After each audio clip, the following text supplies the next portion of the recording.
Good morning students. हम लोग पिछले लेक्चर में already charging of a body discuss कर रखे थे, ठीक है। और चार्जिंग ऑफ द बॉडी का 2 पॉइंट डिस्कस कर रखे थे। पहला बाय फ्रिक्शन ओनली और दूसरा बाय कंडक्शन ओनली। कंडक्शन वाले पार्ट में एक सेक्शन और बता रखे थे, that is body must be in real contact. Clear? या तो दोनों बॉडी को साथ साथ हम लोग चिपका के रख दें, है ना, और नहीं तो फिर हम लोग दोनों बॉडी को किसी कंडक्टिंग वायर से जोड़े। क्लियर? और उस वाले पोर्शन में ये भी बोले थे कि चार्ज एक बॉडी से दूसरे बॉडी में तब तक ट्रांसफर होता रहेगा जब तक कि दोनों का पोटेंशियल बराबर ना हो जाए। क्लियर है ये? और दूसरी चीज 10th से भी पढ़े होंगे ना, और जो पिछले वाले क्लास में बता रखे थे, 10th में भी ये बात पढ़ा था कि चार्ज का ट्रांसफर हायर पोटेंशियल बॉडी से दूसरे लोअर पोटेंशियल बॉडी की तरफ होता है, और चार्ज तब तक ट्रांसफर होता रहेगा जब तक कि दोनों का पोटेंशियल सेम ना हो जाए। क्लियर है? ठीक, तो ये वाला पोर्शन ऑलरेडी हम लोग पिछले वाले क्लास में डिस्कस कर लिए थे। तीसरे पॉइंट से शुरू करें हम लोग, है ना। तीसरा point that is by induction only. Clear? और इस वाले पोर्शन में बाय इंडक्शन मतलब ये सोचो कि इस पर रियल कांटेक्ट के थ्रू नहीं होगा। क्लियर? रियल कांटेक्ट के थ्रू नहीं होगा। जैसे एक लैंग्वेज, शायद पिछले वाले क्लास में मैंने फ्रिक्शन में एक एग्जांपल दिया था, क्या कि फॉर एग्जांपल आप वो घर में कंघी वंगी किए और कंघी वंगी करने के बाद हम लोगों ने किया क्या था कि कंघी करने के बाद हम लोगों ने पेपर बेड फाड़ा था, और पेपर बेड फाड़ करके उसमें चोट चिपक जाता है। जब उसके ऊपर हम लोग कंघी वंगी लेके जाते हैं, या स्केल को रब करता होगा, बचपन में ये सब खेल करते रहते हैं क्लासरूम्स में, ठीक। लेकिन अभी तो दिखता ही है कि अभी तो प्रैक्टिकल एस्पेक्ट तुम लोग को ध्यान भी होना चाहिए। क्लियर? तो होता क्या था कि जब तुम उस वाले पोर्शन को रब करना शुरू किया, कंघी को स्केल को रब करना शुरू किए, क्लियर, तो पहले तो भाई फ्रिक्शन ओनली उसमें चार्ज डेवलप हुआ। क्लियर? और वो चार्ज है स्केल या फिर आपका वो कंघी, ठीक। लेकिन उसके जस्ट बाद जब तुम उस वाले पेपर बेड पे रखे तो पेपर तो चार्ज नहीं था, पेपर तो शुरुआत से न्यूट्रल था यार। क्लियर? तो लिटरली वो चिपक क्यों जाता है, ठीक है। एक लैंग्वेज है ना, वो चिपक क्यों रहा है ना। तो वेरीफाई करना ऐसा ही एक स्टेटमेंट एक एग्जांपल से समझो, ठीक। दैट इज मैंने पहले बता रखा था कि चार्जिंग, क्लियर, या ऐसा सोचो कोई भी न्यूट्रल बॉडी, ठीक है, कोई भी न्यूट्रल बॉडी कह दे तो इसका मतलब यह नहीं होता कि उसमें चार्ज नहीं है, उसमें चार्ज है, लेकिन नेगेटिव और पॉजिटिव चार्जेस दोनों आपस में सेम है, इसलिए न्यूट्रल है। यानी जितना नेगेटिव चार्ज उतना ही पॉजिटिव चार्ज। क्लियर? तो वो बॉडी हम लोग न्यूट्रल कह रहे हैं, ठीक है। तो जब भी हम लोग किसी चार्ज बॉडी के नजदीक किसी अनचार्ज बॉडी को लेके जाएंगे, न्यूट्रल बॉडी को लेके जाएंगे, क्लियर, तो एक सर्टेन डिस्टेंस आने पर हम लोग को उस वाले पोर्शन पे चार्जिंग की प्रॉपर्टी दिखनी शुरू होगी। कैसे होगा वो देख लेते हैं, ठीक है। फॉर एग्जांपल इस वाले पोर्शन में एक रॉड ले और रॉड को सोचे ये पॉजिटिवली चार्ज है। क्लियर? और एक शुरुआत में जो बॉडी ले, ये बॉडी न्यूट्रल,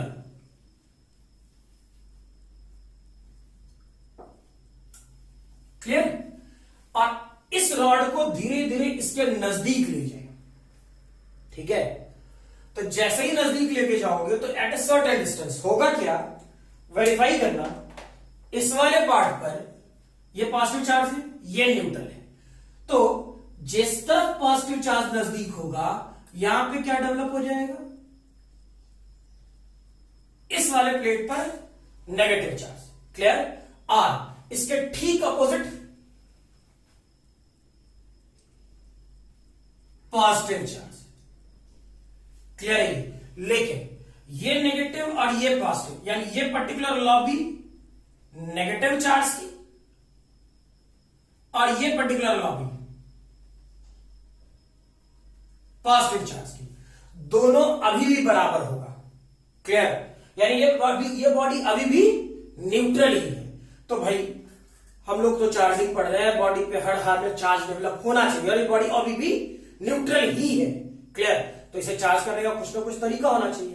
ठीक, तो इसका अगला प्रोसेस क्या होगा कि दैट इज इसी सिस्टम को हम लोग करें क्या, ये जो न्यूट्रल बॉडी था और इस पर ये पॉजिटिव और नेगेटिव चार्ज जो डेवलप हुआ किसके कारण, इसके आने के कारण। ठीक, तो हम लोगों ने क्या किया, इस वाले पोर्शन को यानी इधर वाले पार्ट को हम लोग कर दें ग्राउंड। क्लियर? हम लोगों ने कर दिया इसे ग्राउंडेड। ठीक, ग्राउंडेड कहने का मतलब पोटेंशियल की वैल्यू को जीरो कर देना। क्लियर? समझ में आ रहा? तो जैसे ही इस वाले पोर्शन को ग्राउंड करेंगे, पोटेंशियल की वैल्यू जीरो करेंगे। ठीक, या लिटरली आप लोग इस सेक्शन को अपने बोलचाल की भाषा में क्या कर दें, अर्थिंग कर दें। क्लियर? ठीक है, तो अगर जैसे ही अर्थिंग करोगे तो हो क्या रहा होगा, चेक करो। लिटरली हम लोग का जो अर्थ है, ठीक है, वो एक बहुत बड़ा समुद्र है। ठीक है, चार्ज का, जिसमें पॉजिटिव और नेगेटिव दोनों ही चार्जेस अवेलेबल है। ठीक है, और अगर जो एक नॉर्मल सी लॉजिक सोचो, सीधा साधा लैंग्वेज में, है ना, क्या अगर जो हम लोग समुद्र से एक लोटा चार्ज बाहर निकाल लें, मीनिंग मेरे कहने का मतलब तो समुद्र से है। ठीक है, कि समुद्र से एक लोटा पानी निकाल लें और या फिर एक लोटा पानी डाल दें, क्या फर्क पड़ता है? क्लियर? तो सिमिलर फैशन में मैंने बोला है कि अर्थ जो है वो समुद्र है चार्ज का। क्लियर? तो हम लोग उस सेक्शन से एक लोटा चार्ज निकाल लें, यानी एक लोटा इलेक्ट्रॉन, क्योंकि हम लोग तो यही पढ़े कि इलेक्ट्रॉन का ट्रांसफर एक बॉडी से दूसरी बॉडी की तरफ होता है। ठीक, तो यहां पर जो चार्ज मटेरियल के तौर पर जो ट्रांसफर होना है वो क्या होना है, इलेक्ट्रॉन। ठीक, क्लियर है? तो लिटरली अब सीधा साधा बात, ठीक, स्ट्रेट फॉरवर्ड, हम लोग समुद्र से एक लोटा इलेक्ट्रॉन निकाल लें, ठीक, या एक लोटा इलेक्ट्रॉन डाल दें, कोई फर्क नहीं पड़ने वाला। क्लियर है? ठीक, और इसका सबसे बेटर एग्जांपल, जैसे उदाहरण के तौर पे, और जो गांव में गए होंगे, गांव में देखे होंगे, ठीक, तो एक लॉजिकल स्टेटमेंट सोचना, क्या कि घर में लोग पहले अर्थिंग वो चापाकल के वायर में कर देते थे, या कहीं गांव में बगल में कोई गड्ढा वड्ढा खोद के घर के बगल में वो उस वाले पोर्शन में रॉड पर डाल करके अर्थिंग कर देते थे। क्लियर? मान लो कोई वोल्टेज घट गया, ठीक, तो लोगों ने किया क्या, गए एक बूढ़ा नमक डाल दो। नमक था क्या, लिटरली Na+Cl-, ठीक, उससे भी काम न चला तो वो नमक को बाल्टी में पानी में घोल करके वहां डाल दिए। लिटरली वहां पर जो आयन का कंसंट्रेशन घट गया था, क्लियर है? ठीक, उसे हम लोगों ने वापस मेंटेन किया। क्लियर? तो जैसे ही चार्ज आएगा तो पोटेंशियल बढ़ेगा। ठीक है, तो लिटरली हम लोग का जो अर्थ है वो बहुत बड़ा समुद्र है चार्जेस का। क्लियर है ये? ठीक है, हाँ, तो इस वाले पोर्शन में क्या, अब क्या होगा, लिटरली ये सोचो, ठीक, कि मैंने बोला कि अर्थ जो है इस वाले पोर्शन ग्राउंड, मतलब इसे सोच लेना, अर्थिंग करने का कंडीशन यही है। ठीक, तो जैसे ही अर्थिंग करना शुरू करेंगे, क्लियर, तो इस वाले पोर्शन से मैंने क्या कहा, समुद्र क्या कहते हैं, जो अर्थ है वो समुद्र है चार्ज का, और उससे एक लोटा चार्ज बाहर निकाल ले या डाल दे, कोई फर्क नहीं पड़ता। तो चेक करो क्या होगा, इस वाले पार्ट से सर्टेन अमाउंट ऑफ इलेक्ट्रॉन इधर जाएगा, क्योंकि ट्रांसफर तो इलेक्ट्रॉन का ही होता है। ठीक, और वो क्या करेगा, इतने दूर के चार्ज को, ऐसे सोचो, पॉजिटिव और नेगेटिव मिल करके न्यूट्रलाइज कर रहा होगा। क्लियर है? अब सोचो, तो ये तो समुद्र है, इधर से कंटिन्यूअस आ रहा होगा नेगेटिव चार्ज, और मान लो यहां पर 100 पॉजिटिव नेचर का चार्ज था, इधर से 100 आया, दोनों मिलकर के 0। ठीक, लेकिन इधर से तो इलेक्ट्रॉन कंटिन्यूअस आ रहा है, तो क्या इस वाले सरफेस पर जो इलेक्ट्रॉन होगा, और लाइक चार्ज रिपेयर चल, तो होगा क्या, अगले स्टेप पे इस वाले पोर्शन में क्या होगा, ये पूरा portion completely negatively charge body बन चुका होगा, ये वाला part negatively charge. Clear? Clear ही है?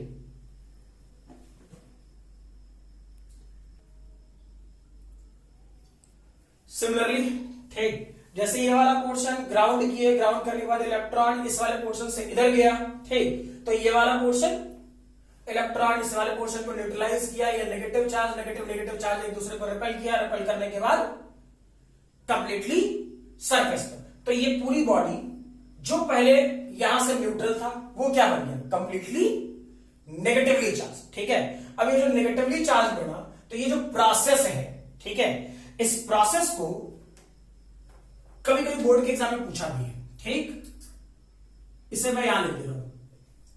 अर्थ behaves as a source. Charge किसने दिया? नेगेटिव चार्ज किसने दिया? अर्थ ने। तो earth behaves as a source. Clear है? ठीक। सिमिलरली इसका दूसरा एक पोर्शन ऐसा सोचो, इधर बना है, ठीक है। अब ये जो पोर्शन पहले से इस चार्ज के आने के कारण, इस रॉड के आने के कारण, ठीक है, ये जो इधर वाला सरफेस नेगेटिवली चार्ज था, इधर वाला सरफेस पॉजिटिवली चार्ज था। मान लो अब इस वाले सरफेस को कर दे ग्राउंड। क्लियर? फिर से पोटेंशियल जीरो। क्लियर है? अब जैसे ही ये पोटेंशियल जीरो, तो वेरीफाई करो, मैंने क्या कहा था कि अर्थ बहुत बड़ा समुद्र है चार्ज का। यहां क्या है? Negative charge. ट्रांसफर किसका होता है? नेगेटिवली चार्ज पोर्शन का, मतलब इलेक्ट्रॉन का। ठीक, तो लिटरली इस बार क्या होगा? वेरीफाई करते हैं। अब इससे negative charge that is electron किसमें चला जाएगा? अर्थ में। ठीक, तो ये जैसे ही अर्थ में जाएगा, क्लियर, तो यहां से ये वाला पोर्शन क्या होगा? इलेक्ट्रॉन वाला पोर्शन खाली। यहां क्या बचा? पॉजिटिव। तो सिमिलरली जैसे वहां डेवलप हुआ था, वैसे इसका अगला स्टेप क्या होगा? अब ये पूरा सरफेस क्या बन चुका होगा?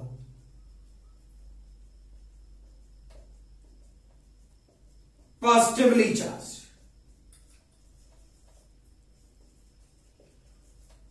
क्लियर? ठीक है।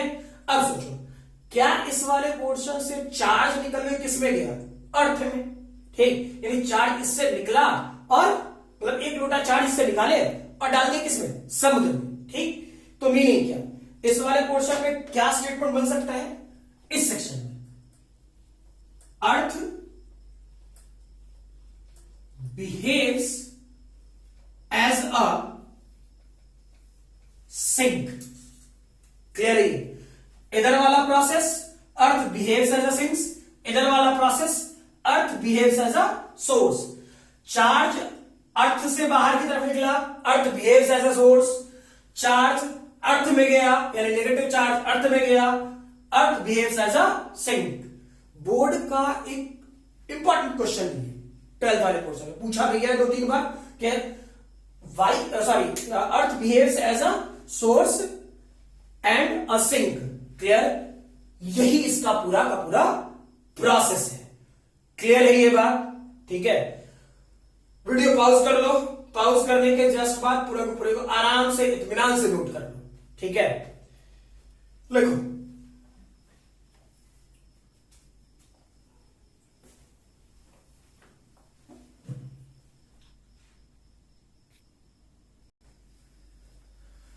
नेक्स्ट टॉपिक लिखोगे चार्ज डेंसिटी। चार्ज डेंसिटी पहला लिखोगे इस वाले पोर्शन में, linear charge density. Linear charge density. ठीक, तो लीनियर चार्ज डेंसिटी कहने का मतलब क्या? चार्ज लेंथ में डिस्ट्रीब्यूटेड हो। क्लियर है? जैसे फॉर एग्जांपल एक रॉड है, ठीक है, और इस रॉड पर पॉजिटिवली चार्ज डिस्ट्रीब्यूटेड हो। ठीक है, चार्ज क्यू, लेंथ एल। तो चार्ज लीनियर चार्ज डेंसिटी को क्या किससे डिनोट करते हैं? लैम्डा से। तो total charge divide by total length. Total charge divided by total length. Clear? For example, अगर जो हम लोग एक रिंग ले लें और रिंग पर पॉजिटिवली चार्ज डिस्ट्रीब्यूटेड हो, रिंग पर पॉजिटिवली चार्ज डिस्ट्रीब्यूटेड हो क्यू और रेडियस आर, कंडीशन याद रखना मैंने रिंग बोला है। क्लियर? तो रिंग क्या होगा? पतला सा लाइन लेकिन सर्कुलर, ठीक है, तो होगा तो लेंथ में ही ना, तो इसका लैम्डा क्या होगा? डायरेक्टली लिख दे रहा हूं, क्यू आर। लिटरली इस रिंग का लेंथ क्या होगा? उसका पेरीमीटर, पेरीमीटर की वैल्यू कितनी होगी? 2 पाई आर। क्लियर है ये? ठीक है। दूसरा पॉइंट इस सेक्शन में इसी ढंग से, that is surface charge density. ठीक, सरफेस चार्ज डेंसिटी में क्या सोच रहे होगे? चार्ज किस पर डिस्ट्रीब्यूटेड हो? एरिया में। फॉर एग्जाम्पल हम लोग क्या सोचे? ऐसा कुछ चार्ज इस टाइप से डिस्ट्रीब्यूटेड हो, और ऐसा कुछ नहीं सोचना है किसी को कि मैं बार बार पॉजिटिव चार्ज लिख रहा हूं तो सिर्फ पॉजिटिव ही होगा, बिल्कुल नहीं। ठीक, आदत हो गई है शुरुआत से बताते बताते या किताबी लैंग्वेज को देखते देखते कि है मैक्सिमम लोग पॉजिटिव बताते तो मैं भी पॉजिटिव बता देता। ऐसा कुछ नहीं। पॉजिटिव सरफेस चार्ज डेंसिटी भी हो सकता है, नेगेटिव सरफेस चार्ज डेंसिटी भी हो सकता है, ऐसा कुछ भी नहीं है। पॉजिटिव नेगेटिव दोनों हो सकता है। ठीक, तो इसे दिखाया जाता है सिग्मा से। क्लियर? ये होता है टोटल एरिया, एक सेकेंड, सिग्मा है ना, total charge divided by total area. Clear? For example इसे हम लोग डिस्क सोचे, रेडियस आर का, ठीक है, तो सोचो डिस्क कैसा होगा? सर्कुलर। सर्कुलर का सरफेस, सर्कुलर का एरिया क्या हो सकता है? पाई आर स्क्वायर। यानी टोटल चार्ज क्यों सोचे और एरिया क्या? पाई r square.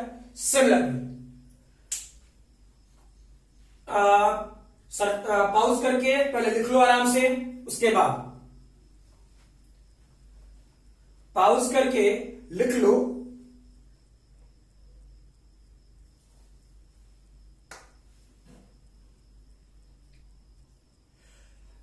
Next surface charge density में मान लो हम लोग क्या सोच ले, एक पॉजिटिवली चार्ज हॉलो स्फीयर।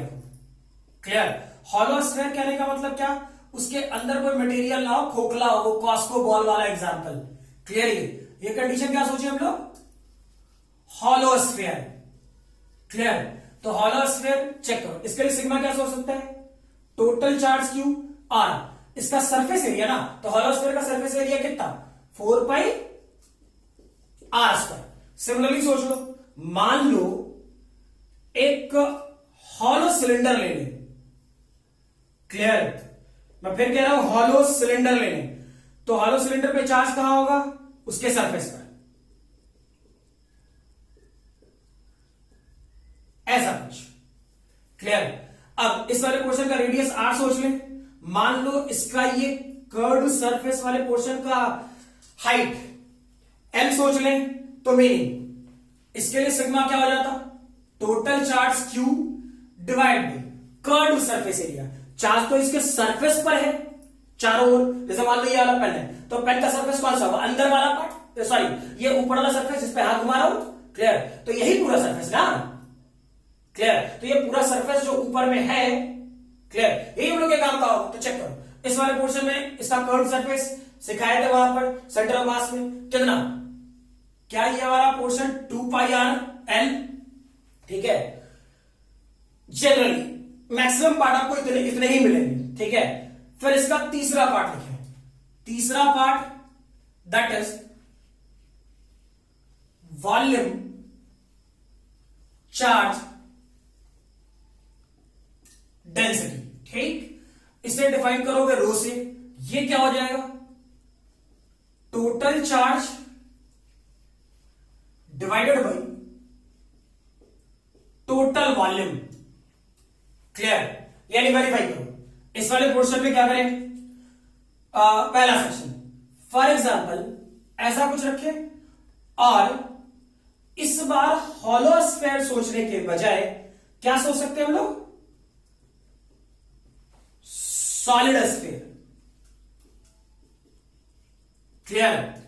तो सॉलिड स्फीयर के लिए क्या हो जाएगा, क्यू टोटल चार्ज, सॉरी रो टोटल चार्ज है, क्यू माने वॉल्यूम क्या होगा स्फीयर का, और जो ध्यान रखो 4/3 पाई आर क्यू। क्लियर है? ठीक है, पाउज कर ले, लिख ले।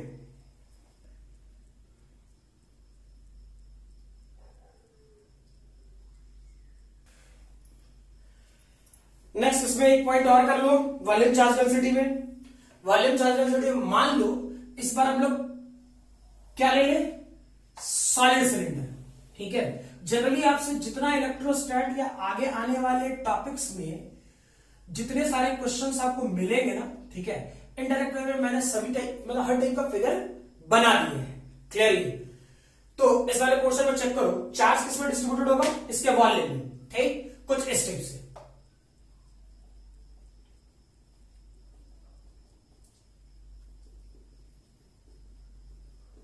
पिछली बार मैंने फिगर बनाया था, किसमें बनाया था, सरफेस पे इसके। ठीक, इस बार क्या बना रहा हूं, इस टाइप के अंदर मटेरियल में। क्लियर है ये? ठीक, तो चेक करो, यहां से यहां तक इसका रेडियस क्या सोच लें, आर, और volume charge density rho. Check करो फिर से, जैसे पिछले वाले पार्ट में हाइट एल लिए थे वैसे ही रखें, एल। ठीक है, टोटल चार्ज क्यू सोचे, ये डेटा क्या होगा, pi r square l. Pi r square पढ़ते थे, ठीक है, तो पाई आर स्क्वायर एल पढ़ ले। क्लियर है? लिखो इसे।